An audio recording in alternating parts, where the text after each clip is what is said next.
Putting the special back into the Indo-British partnership, that's the theme that's up for discussion at the annual convention of the British Business Group here in Mumbai. Well, the British Council has played a key role in the Indo-British partnership for decades, and I'm going to explore where that partnership can go with Rebecca Walton of the British Council. Rebecca, great to have you here. Thank you, Manvi. I'm going to go straight into nuts and bolts. Your current role as Director, Partnerships and Business Development at the British Council, what does it entail? As you know, the British Council is out there for Britain, making friends for Britain, creating trust in Britain, and maintaining partnerships with countries all over the world. And we need to be there at scale and at depth. We cannot do it without partners, and we cannot do it at the scale we need to do it these days without really serious big partnerships, particularly into the private sector, but across the board. So my role is to open up the organisation on all fronts to bigger, better partnerships to maintain scale, depth and impact for Britain wherever we are. And of course, here we are in India, and that's a big place to have to make impact at depth. So here it really matters that we are working in partnership. You know, I want to get a flavor first of the kind of partnerships before we talk about India specifically. So when you say partnerships, what's the nature, the hue of these? Well, you may be very familiar that we have partnerships with your governments, with your federal government, with your state governments. Those are things which we've done for generations. Yes. The big change, the big step for us is to be partnering into the private sector space. We are a mixed economy organisation ourselves. We are not just government funded. In fact, a very small part of our funding now comes from government. The vast majority of it is from revenue that we generate ourselves. But I think the heart of the business still speaks public sector words and public sector language more fluently. So I have this job of getting us into the private space, feeling confident there, making relationships. So we have great relationships with British names like BP, with HSBC globally. We also have some with unusual names, American names like Microsoft. We have a great partnership with Microsoft. We're very, very proud of our relationship with the Premier League, where we go all over the world with football, teaching English, developing community activity on the back of that. So there are a lot of names, big names in the private sector space that we have relationships with, and we want these to go further and deeper. And I think another thing to say in that, and especially relating to India, is we all recognise that the people with power, it's a balanced picture now. You know, in the whole picture in a country, the private sector, the government and the NGO space, they all play their big contributing, make a big contribution. And we can play with those people properly in the correct way to bring the best of each of those bits to bear on the relationship. Well, you put that very comprehensively out there. So let's talk about India. And you've been here for a week now. Yes, Manvi. Yes. I have visited India before, but only such a small amount. So I cannot be an expert in India, and I will be very cautious in how I answer questions about India. Okay, but I really want to understand, you know, the essence of what the British Council is aiming to do in India without really getting into the nitty-gritty. So, you know, when you think of India, and you think of your focus areas, what are they? Well, our focus areas as an organisation globally are education, are English, and the arts, culture and the arts. This is the three strands of the business wherever we are, and of course each of them has a part to play very strongly in India. You can see that straight away. But you know, you've been acting on that front with government institutions and government bodies, like I said, for decades now. So we're all very familiar with the role that British Council plays with the government, in conjunction with the government of India. What about the private sector element of it? So I've just come from a round table, which is talking about your skills development space. I've come there there they had the NSDC, the NSDA. We had other private sector providers from the UK. We had the UK Business Council there. And we were talking about how can the private sector here in India, together with our private sector in the UK, and we in the mix, make the right contribution to how you're developing skills in India. And of course, the focus today was English. So we are looking at the content, where will that come from that's appropriate for India, that will work for your learners, how that learning will get them into employability at different levels. So we're not just talking about your PhDs who travel anyway, may go to the States, may go to UK. We're talking about skills probably at the lower level, access to work here. And we were saying working together with the private sector in India, who are going to be the employers, some of the private sector who can be suppliers of content from the UK. This is a very strong coalition. We can't represent all of the English from the UK. It would be wrong to try. So Trinity was there, and Cambridge, of course, was there. Pearson was there. But we are also there. We have something to contribute. We've been with India a long time on this road, and especially in English. So you can see the mix, how it comes together. Okay. How do you operationalize what you discussed at the meeting? I mean, if you can just give us a flavor of operationally, how will this work? How will this sort of carry forward? Well, that particular meeting, they now beginning on a road where they are going to model, I think, exactly what I've discussed. So one of the questions at the heart of that is, how do you find funding to bring content from the private sector at the right price point and something that will be relevant?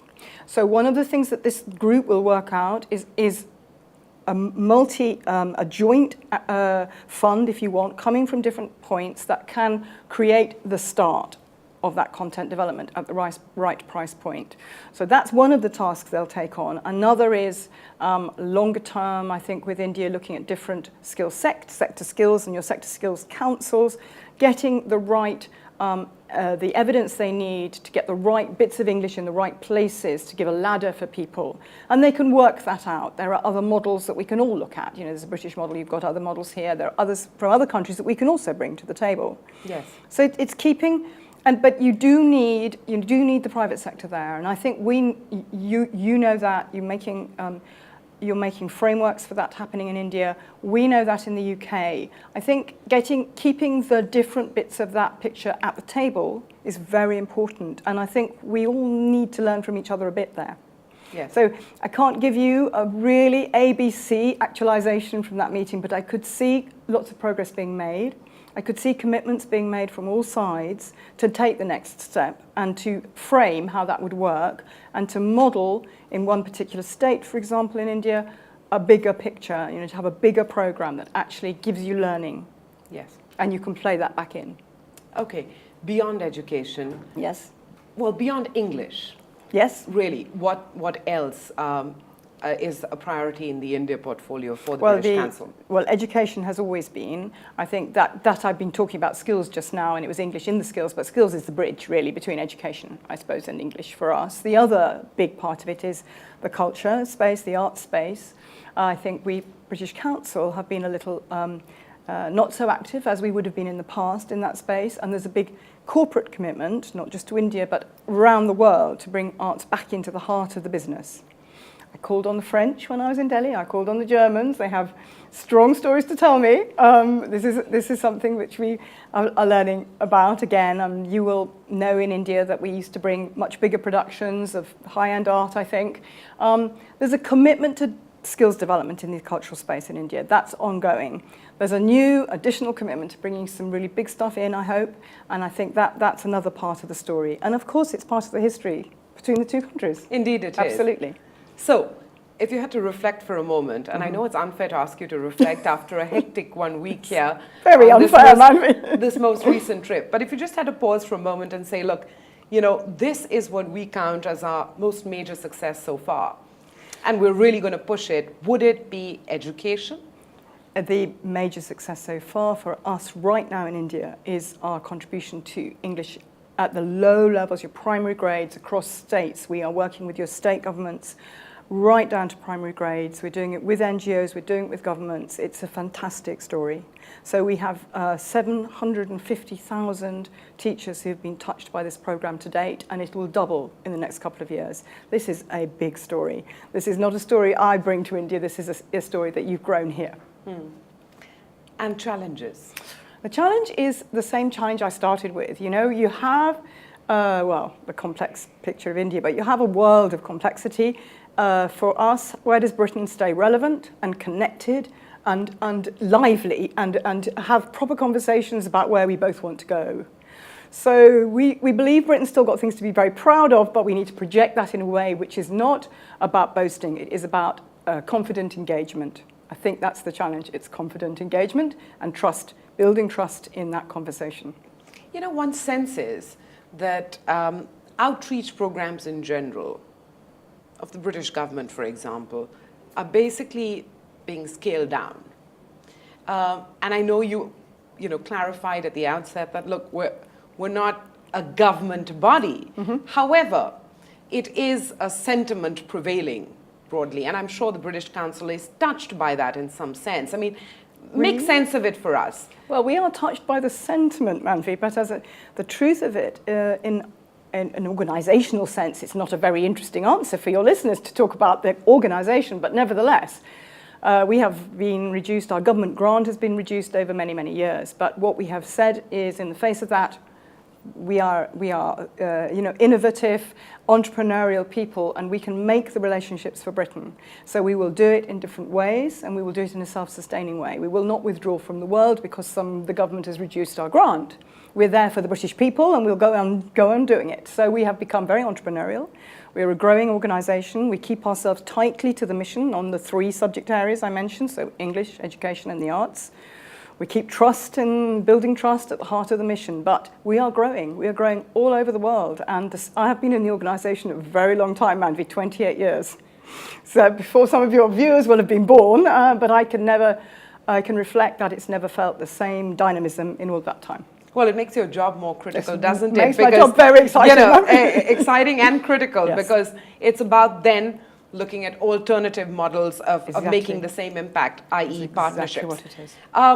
I'm going to dive into your itinerary for India just a little deeper because, okay, you give me a sense that you've, also engaged with some of the other countries that are represented in India to try and understand how they're approaching the spread of arts and culture. But really, what's it been like? What's your schedule been like? Because that will give any listener a sense of what you've been up to here. So I started in Bangalore, my first ever visit to Bangalore. I was thrilled by it. I thought it was so beautiful. I had not expected it to be green in the centre. I was expecting it to be all the IT right there. So it was lovely.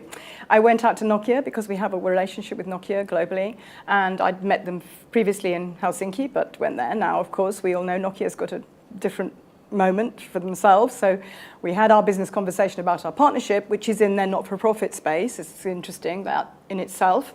But we also discussed a little bit with Nokia about how they're feeling because they're going to Microsoft. And another of our major relationships in the world happens to be Microsoft. This is, of course, completely coincidental. We had a little conversation about that as well. I then came from Bangalore to Delhi. In Delhi, of course, I called on some of the British businesses, so called on Rolls-Royce there.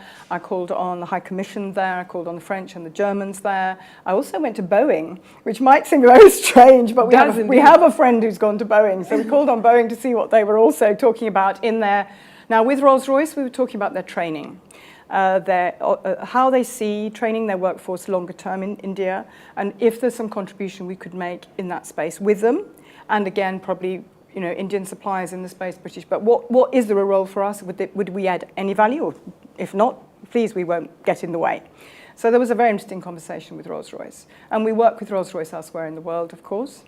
Then I went to the French and Germans, I told you that. I think I've missed out one of my calls in Delhi, but anyway. And since I came here, I've been to HSBC, another British brand if you want. Last night we launched our India relationship with Diageo.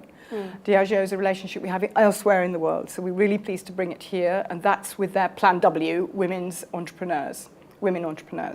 And we are an implementer and monitoring and evaluation partner with them. And I hope that we will go much bigger with them here because it's the very beginnings. Can you think of one thing that is a common thread in terms of the conversations that you've had with all the companies that you've visited here? I mean, what's the one thing, what's the one message you're getting? This ties together around skills. I mean, this ties together around the round table this morning. The message all along is, you might look at it from the arts, even the arts perspective, where you've got cultural skills space, but obviously education and English. It comes together for India, for your future, for employability, and for all of our future and all of our links in trade. And in our joint prosperity, it comes together with skills. It comes together with using the power of our young people, yours and ours, to drive the future. On that note, Rebecca Walton, thank you very much for your time and insights. Thank you very much, Manvi.